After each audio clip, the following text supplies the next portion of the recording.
জন্মাষ্টমীর সম্পূর্ণ পূর্ণ ফল প্রাপ্তি করার জন্যে আমরা জন্মাষ্টমীর দিন সূর্যোদয়ের পূর্বে স্নান তিলক আচমন করত আমরা শুদ্ধ বস্ত্র ধারণ করে উত্তর মুখে বসে বীরাসনে আমরা হাতে একটি তাম্রপাত্র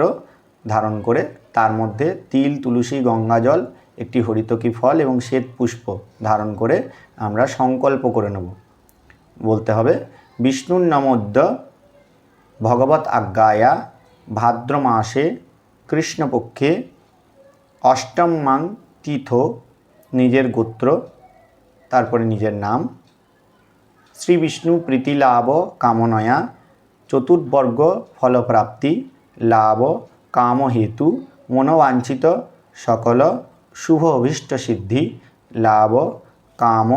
পূর্বক শাস্ত্রোক্ত ফলপ্রাপ্তি লাভ কামনয়া যথাজ্ঞান যথাশক্তি উপাচারেণ শ্রী শ্রী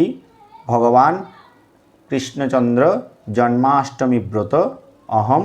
করিষ্যে বলে জলটি আমরা ভূমিতে ফেলে দেবো এবং হাত জোড় করে ভগবানের প্রীতির উদ্দেশ্যে একটি সংকল্প বাক্য পাঠ করব। অদ্যং স্থিত্যা নিরাহার সেবভূত্বা পরমেশ্বর ভোক্ষ্যামি দেবকী পুত্রম অস্মিন জন্মাষ্টমী ব্রতে বলে আমরা ভগবানের উদ্দেশ্যে কৃপা করুণা আমরা ভিক্ষা করব।